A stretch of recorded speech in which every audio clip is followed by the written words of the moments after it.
Kaduthuruthy ബൈപ്പാസിൽ car കയറ്റി വന്ന container lorry തീപിടിച്ച് കത്തിനശിച്ചു. Ettumanoor ഭാഗത്ത് നിന്ന് രാവിലെ 9 മണിയോടെ എത്തിയ ലോറി പ്രധാന റോഡിൽ നിന്നും ബൈപ്പാസിലേക്ക് കയറിയ ഉടനെയാണ് പുകയുയരുന്നത് കണ്ടത്.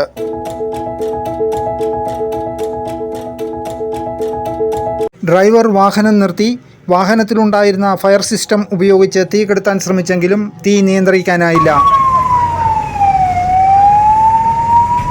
വാഹനത്തിലുണ്ടായിരുന്ന ബെൻസ് കാർ പൂർണ്ണമായും കത്തിനശിച്ചു.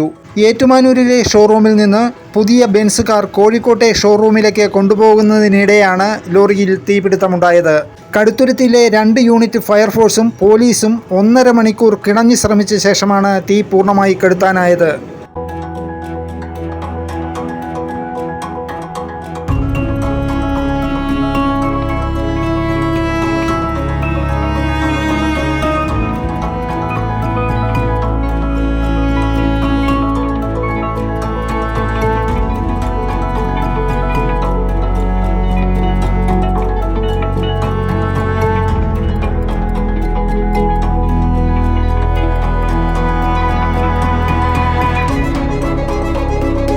$1.5 കോടിയിലധികം രൂപയുടെ നഷ്ടമാണ് പ്രാഥമികമായി കണക്കാക്കുന്നത്.